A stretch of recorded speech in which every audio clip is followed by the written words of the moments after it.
Hi, everyone. This is Steve Dellasan, and welcome to this week's edition of CEOs You Should Know. I'm very excited to be joined by Eleonora, the president and CEO of CaringKind. Yes. Hi. Thank you so much for having me this morning. Thanks for coming in. We're Thank so excited to jump to your journey, to learn a little bit more about CaringKind, and to be able to inform the listeners.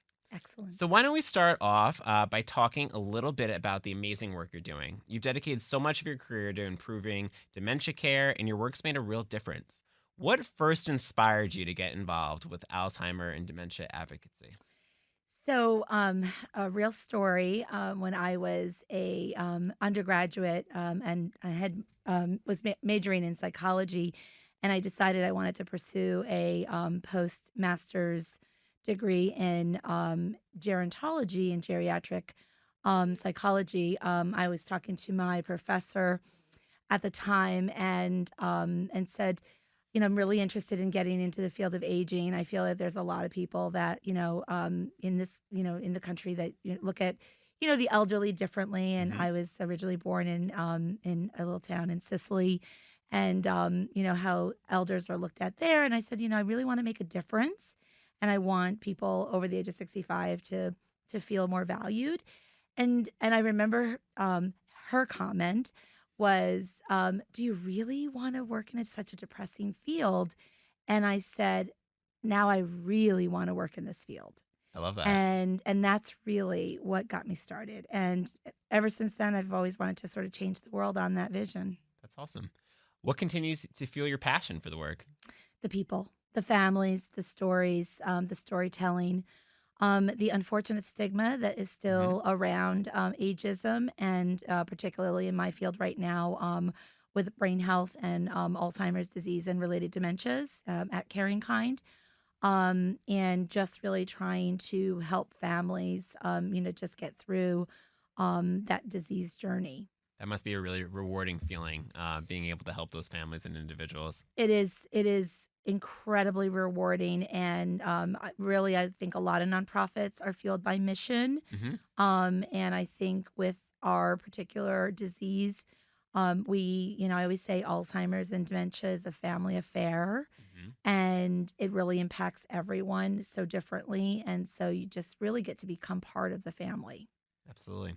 Well, you've had a unique career path. You've worked in long term care, you've worked in nonprofit. How do you feel like those experiences have shaped you now as president and CEO?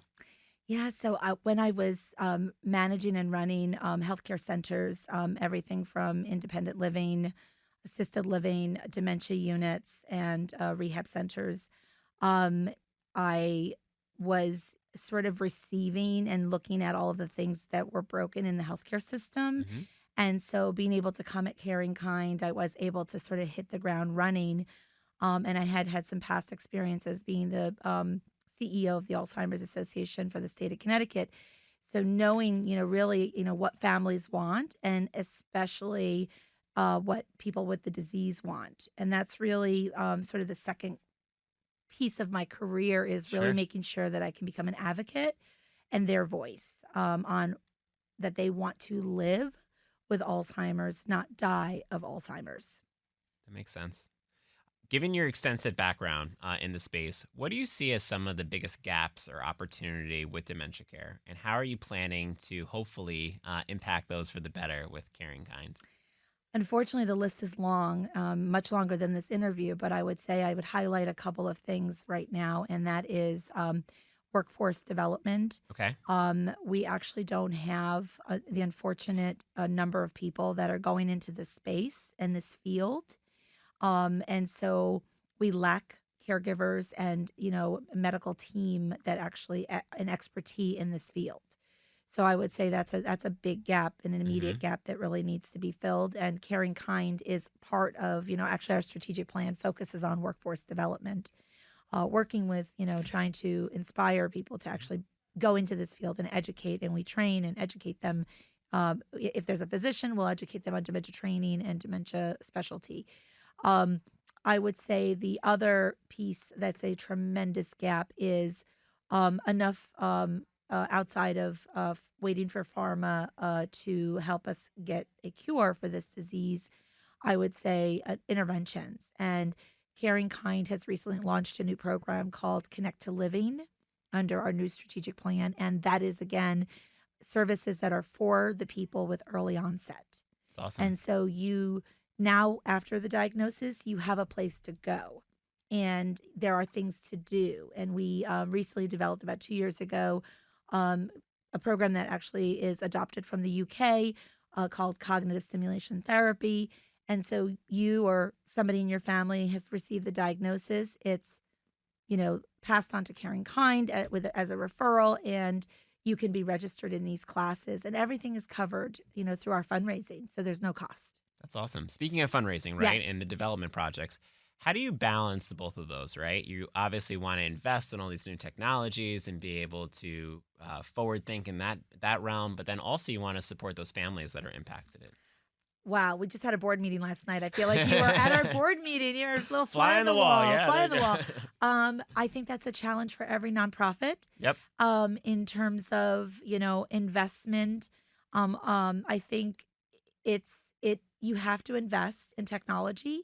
We just had a meeting this morning with a very big brand in technology in trying to adapt homes so people can actually live in their homes longer That's great. and just help engineers create things for safety. For example, guards on stoves and all equipment, anything that's really kind of dangerous.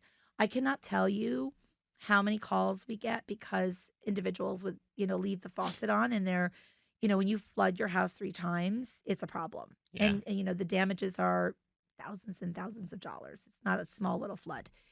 So these become real big issues, not sustainable issues. And so Caring Kind is, sort of looking at those, again, how do you live with Alzheimer's Sure. rather, die with Alzheimer's? Yeah. It sounds like innovation is really important for the space. 100%. 100%. And with almost 7 million Americans that we know of, and that unfortunately is going to triple, um, that is something that we're trying to understand why more and more people, particularly younger, Wow. when you think of somebody with Alzheimer's disease, you think of somebody probably in their 80s, 90s. Totally.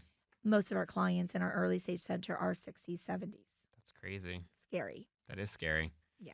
Within the innovation space, we just mentioned a few of them, right? Yes. Helping people within their households, helping in the innovation space. What are some of those other emerging technologies or trends you guys are expecting in the space? So, during my time as a CEO in the long-term care, actually during COVID, one of my last assignments was the executives were sort of dispersed around the Northeast, leading, during COVID because we had COVID buildings, and we leaned into robotics. And so at our office, we Wow. have a staff person called Temmie the robot. Okay. And so we are looking to see how robotics can help the workforce, can also help people live longer in their home. I have one at my house. It's very cool. And so, again, we all, I think, have experienced how Alexa has been, a lifesaver for a lot of reminders and, management. So we're looking at that kind of same technology because we understand that people with Alzheimer's disease, it's, a progressive, but Sure. can you maintain and imagine if you could just sort of curtail that and even 2 years, the healthcare costs, savings to the family and to the state and federal budgets. That's awesome. Yeah. Looking forward to seeing more in that. Yes, very exciting. Yeah. So we just talked about it. Unfortunately, more and more people are getting Alzheimer's disease and dementia at a younger age. How do you believe that the healthcare policies will need to evolve in the upcoming years to be able to obviously keep up with the uptick? So this is a great question because coming off of being a few days at the Milken Conference, which is sort of the brain health mecca of sort of solving for some of not just Alzheimer's but a lot of diseases. And so Caring Kind, again, under Connect to Living, is really leaning towards understanding lifestyle factors and how we can really impact lifestyle. Here, believe it or not, the Bronx is the highest rated proportion of individuals living with dementia Wow. and getting dementia. And so our board has agreed to do a pilot in the Bronx with an organization, a company called Blue Zones. I don't know if you've ever heard of Blue Zones. Mhm. It's really a longevity sort of brand. But there are factors in that really mirror the Lancet study, which really speaks to lifestyle and how we can really curtail prevention and really starting to take care of your brain before it's too late. Yep. And our opinion, through the studies and things that we've learned, is that you really got to take care of your brain, when even at birth. And so, really educating kids about brain health. What's good for your heart is good for your brain. And unfortunately, some of these, underserved populations don't do that because of cultural reasons, because of financial access, to healthcare. Mhm. And so there are other ways that we, can educate and really put an emphasis. And I think Caring Kind, we're launching this uh, Blue Zone Challenge Sure. in the early spring of this year, and we're excited that it's going to happen in the Bronx. That's awesome. Great work you're doing. One of the things you first started saying in the conversation was one of the things that inspired you really to work in this was your conversation with your professor, Yes. right? And really changing that mindset and that perception around aging and dementia. How do you continue to have that narrative front and center? Like, how do you continue to try to change that mindset for individuals like your former professor? I will tell you, again, it's the families. So we have a honorary family member and donor who has completely inspired us. So we have, for example, this one gentleman. He ran the marathon 2 years ago. At that time he was 89. Wow. And he actually signed up again at 90. And this person's schedule is busier than mine, and age is no factor. And so I really do believe that, um, this sort of mindset of like life is over at a certain age has to change. I also think that we as a society, need to sort of, look at it differently as well, because we know that there's research out there about social isolation, Yep. and how social isolation also leads to depression, and depression then has some commonalities to Alzheimer's and dementia. And so I think that there's so many factors that we can try to curtail, and the end result is perhaps lowering these, trajectory of numbers of the increase of Alzheimer's disease, because ultimately it is everybody's problem because it will bankrupt the country. Hmm. The amount of money that is spent on services at your end of life is astronomical, and that needs to change. We need to do better than that. Absolutely. How can we do a better job of educating the public on this important topic? I think having more people, like the gentleman I mentioned who ran the marathon and, continues to do campaigns and live a life of, corporate life even Sure. at 90. I think we have to have more and more of those examples. And so, I love, leaning into, the fashion industry, which we've done with, again, putting people that are, even with the diagnosis of Alzheimer's, you know, doing things. We have a gentleman who is a business owner here in the city. He runs a coffee company, and he's been diagnosed. And he also ran the marathon just recently, the New York City Marathon through us, and also, comes to our classes, still runs a company. It's just really sharing those stories. Yeah. So our theme is really, through storytelling. Yeah. It gives hope to those other individuals A that are, 100%. Yeah, yeah, absolutely. that's awesome. Well, it definitely comes off that you're very passionate about the cause. Looking ahead at the future, what's your ultimate vision for the future of dementia care? Lowering these numbers, really understanding why it is not it's not a coincidence that the numbers are growing this rapidly. We have to look at environmental factors. We have to look at how stress plays a role in Mhm. activating, these cells. We know we have certain cells in our body, but only 10% are activated. So, what can we do to make sure that people understand really how to take care of their self?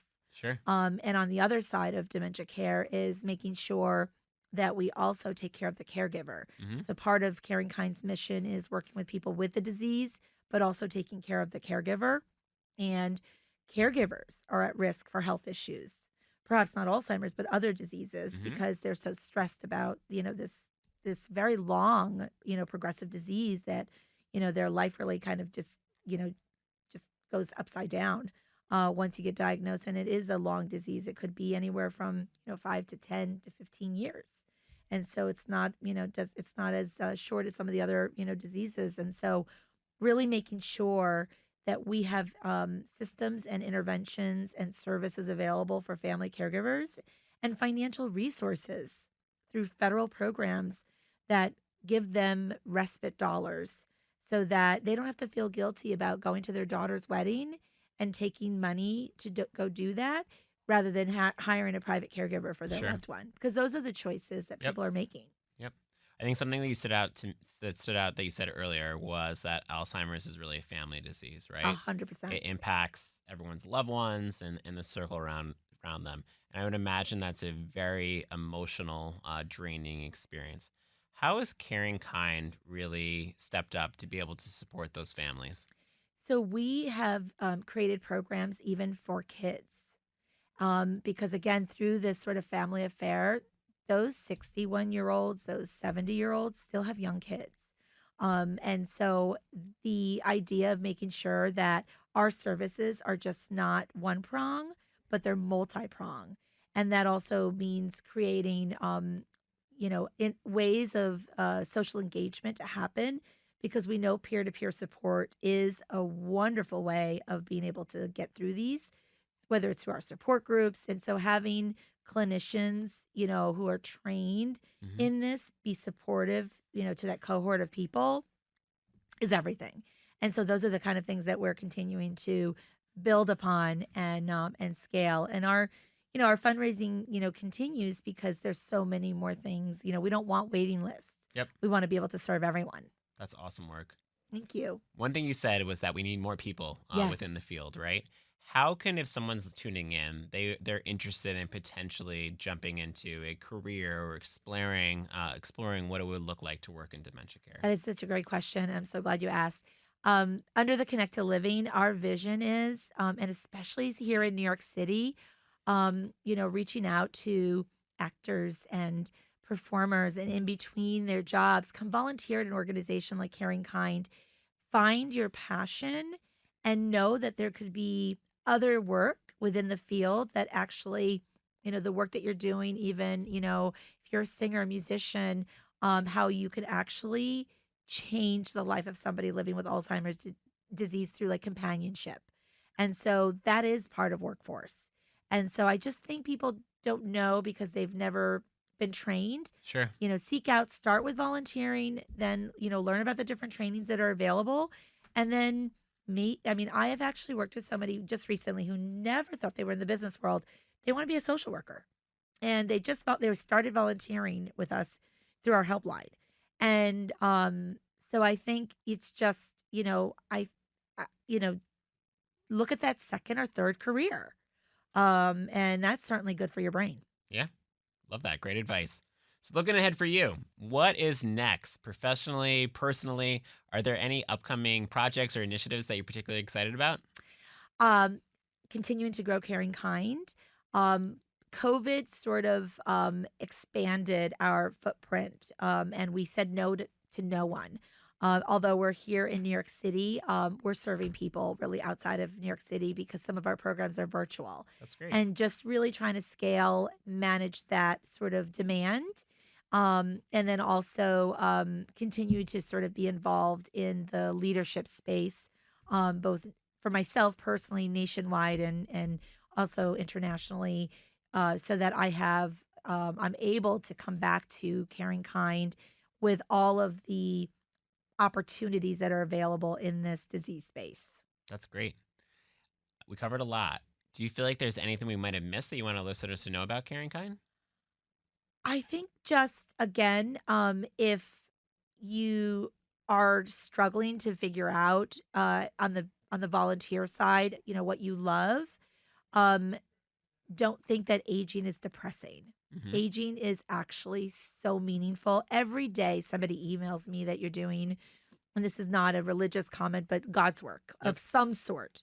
And of, that the work is so meaningful and precious. And so um, I just would say, keep your mind open to those opportunities because you'll be surprised that you may actually fall in love with this field. That's And there's awesome. not a dull day or moment in my career that doesn't speak to it. I love that. Before we close up, how can our listeners, if they want to get involved or they want to support Care and Kind, do so? Just go to our website, which is at www.caringkindnyc.org. Awesome. We'll definitely check that out. Please do. Thank you so much for your insights, for telling us through your journey and a little bit more about Care and Kind. It definitely inspired me and I think opened my eyes to really look Do you want to at. volunteer? Absolutely. Sign All me right. up. We Let me did. know I where did to my sign. job. I did my job. But Thank we you. really appreciate you coming in and sharing your story and educating our listeners a little bit more, obviously, about the very, very important topic, but even more about Care and Kind. Thank you. Thank you. Thank you for everybody for tuning in and tuning next week's edition of CEOs You Should Know.